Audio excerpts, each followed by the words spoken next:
karena ibu-ibu di sini mau denger ceritanya Kak Denanda. Kak Denanda. Kak Denanda.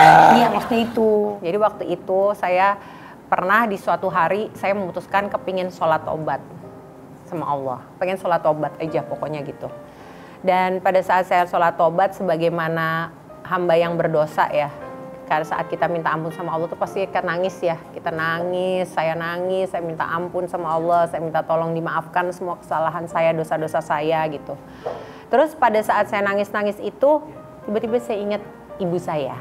Waktu itu ibu saya masih sehat, mama waktu itu masih sehat. Masih nggak sakit, masih sehat, masih segar semuanya. Dan pas selesai sholat itu aku cuma mikir gini, aku baru aja minta ampun dan minta maaf kepada Tuhanku ya. Tapi rasa-rasanya sebagai seorang anak, aku juga harus minta ampun biar afdol gitu. Aku juga harus minta maaf ke ibu aku. Jadi hari itu abis aku selesai sholat tobat, aku telepon mama aku minta maaf sama mama aku. Aku minta ampun sama mama aku semua, aku bilang pokoknya itu sampai mama aku sampai nangis tuh. Karena dan sampai kaget dia, kenapa gitu, kok nggak ada angin, nggak ada hujan, tiba-tiba aku minta maaf, minta ampun, sampai nangis-nangis aku, dan aku sampai ngomong sama pokoknya mah semua dosa-dosa aku sama mama, aku bilang baik yang aku sengaja maupun tidak, baik yang aku sadari maupun yang aku tidak sadari, aku bilang gitu. Aku minta maaf, aku minta ampunan mama, dan aku minta ridhonya mama. Aku bilang gitu sama mama, ridho ya mah, berkali-kali aku bilang ridho ya mah, maaf ya mah, ampun ya mah, ridho ya mah, ridho ya mah, begitu terus. Sampai mama bilang, mama ridho sama kamu, apapun semua itu sudah mama maafkan, sudah mama ampuni, mama ridho sama kamu, baru kita tenang. Ternyata nggak sampai, mungkin sebulan setelah itu mama pergi. Jadi aku bersyukur gitu sama Allah, bahwa Allah kasih kesempatan sebelum ibuku pergi, sebelum kunci istilahnya nih, kunci jimat surgaku nih pergi, aku masih dikasih kesempatan sama Allah untuk minta ampun, untuk minta maaf sama dia. Gitu, aku rasa memang itu Allah udah persiapkan, Allah udah gerakkan, Allah udah kasih hidayahnya, petunjuknya supaya itu terjadi gitu. Iya. Aduh, tapi kan di sini kan Mbak Denanda tuh udah menunjukkan bahwa ini anak yang luar biasa, ibu yang luar biasa. Meskipun setiap manusia itu juga nggak ada yang sempurna lah, ya. Tapi ya kita bisa memetik pembelajaran dari hidupnya Kak Denanda apapun itu. Setiap orang tuh kalau kita ketemu orang itu, justru kita bisa belajar dari berbagai macam pengalaman. Ini juga ada Mbak Tiara ya. Iya. Nah, Mbak Tiara ini fotonya dipegang, boleh ceritain? Iya. Pak, ini suami saya baru berpulang kemarin. Innalillahi.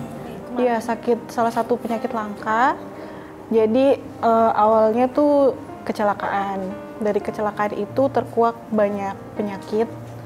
Salah satunya itu ada Brown tumor, di mana kondisi tulangnya itu udah keropos seluruh badan. Disebabkan oleh hormon hyperparatiroid namanya.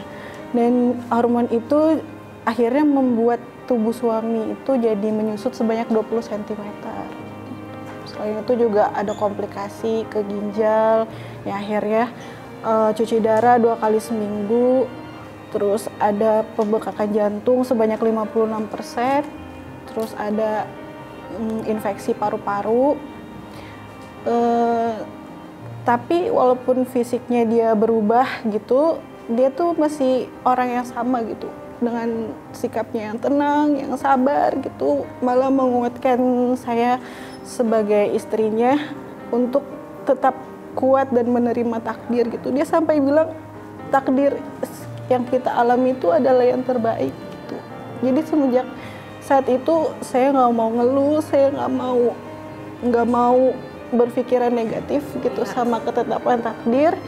Jadi suami yang mengajarkan semuanya itu. Tapi pada akhirnya 40 hari sebelum ulang tahun pernikahan yang ke-8, suami kembali ke rahmatullah. Ya Allah, tapi apa yang membuat Mbak bisa tabah menjalaninya? Kan ada istri yang begitu kan bisa aja nggak terima, bisa aja dia marah pada Allah, marah sama keadaan. Menerima ketetapan dan menerima takdir. Bisa tulus seperti Kak Dena gitu, apapun dijalani, dilewati. Sebenarnya aku belum pernah cerita nih, aku mau cerita ya. Kalau dulu pas usia 22 tahun tuh memang mau nikah muda dulu. Terus berdoa sama Allah, ya Allah saya mau suami yang soleh, yang nggak pernah punya masa lalu gitu. Jadi dia ketemulah sama suami ini kayak doa yang terkabul gitu dari Allah. Dia nggak pernah pacaran gitu. Jadi saya benar-benar cinta pertamanya dia gitu. Dan memang soleh banget gitu. Selama sakit dia aja yang merasa sakit itu nggak pernah ngeluh sakit gitu. Jadi ya kayak rasanya tuh aku yang mendampingi harusnya lebih kuat daripada dia gitu. Jadi rasanya ya di saat dia justru almarhum dalam keadaan sakit, berjuang melawan sakitnya, mungkin secara fisik sebetulnya dia lemah ya, tapi malah dia bisa terus memberikan kekuatan kepada Mbak untuk tetap kuat, untuk tetap ikhlas terhadap apapun yang ketetapannya Allah gitu ya. Iya. Tapi meninggalnya karena DBD. Iya. Oh bukan karena penyakit? Bukan. Padahal setelah operasi itu udah mulai membaik kan badannya, tulang-tulangnya juga udah mulai kuat karena udah suntik kalsium semuanya. Kita udah, oh iya sebentar lagi kita akan bisa nih jalan-jalan keluarga, udah punya pikiran kayak gitu. Tapi ya qadarullahnya demam tinggi selama 5 hari, terus dibawa ke IGD ternyata kena DBD gitu. Karena banyak komplikasi penyakit itu yang membuat dia nggak kuat gitu untuk bangkit dari DBD itu. Ya Allah. Tapi sebelum suami meninggal udah ada feeling-feeling kalau gitu? Udah sih. Ada? Ada. Jadi mamahnya tuh baru cerita pas udah meninggal ya. Aku kebetulan lagi mau jengukin mamah aku, jadi mamaku juga kena cancer liver. Ya Allah. Gitu. Jadi karena memang sakitnya barengan, aku jadinya kayak curi-curi waktu untuk bisa jenguk mamah kan. Ya Allah, terus. Jadi pada saat itu kan nginep dulu di Depok gitu, suami di Jakarta sama mama mertua, dan mama mertua tuh dia pernah sempat bilang, "Mah, badan aku sakit banget deh, kayaknya ini udah mau penghabisan deh, aku kayaknya mau meninggal gitu." Ngomong gitu. Oh, sempat ngomong gitu? Sempet ngomong gitu, cuma mama tuh nggak mau cerita ke aku gitu. Iya, takut jadi kepikiran. Akhirnya pas dibawa ke IGD kan biasanya kita ke RSCM ya gitu, tapi dia minta di rumah sakit yang deket aja katanya gitu. Ya di sana pun aku udah punya feeling karena telapak kakinya tuh udah putih, udah nggak ada darah, udah pucat banget gitu. Udah dingin. Terus hari-hari biasanya aku pulang malam kalau misalnya suami dirawat tuh biasanya pulang untuk nemuin anak-anak aku, tapi ini sama sekali enggak gitu, full 1 minggu di rumah sakit karena udah feeling banget, dia udah merasa panas, suhu ruangan tuh ber-AC tapi panas, keluar keringet besar-besar gitu. Sampai mimpi ketemu almarhum kakeknya gitu. Jadi 3 hari sebelum meninggal tuh kita udah maaf-maafan gitu.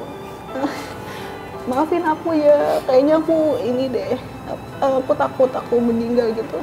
Aku juga ngerasanya kayaknya akan berpisah gitu. Jadi setiap hari tuh setelah asar kita tuh maaf-maafan gitu, peluk-pelukan gitu. Pokoknya kayak ya kita harus kuat gitu kan, karena nggak ada yang bisa mencegah kematian gitu. Dan mama juga berdekatan ya meninggalnya sama suami ya? Iya. Beda berapa hari? 1 bulan. Oh 1 bulan. Ya jadi setelah 1 bulan, setelah pemakaman semua pengajian selesai, saya pulang ke Depok.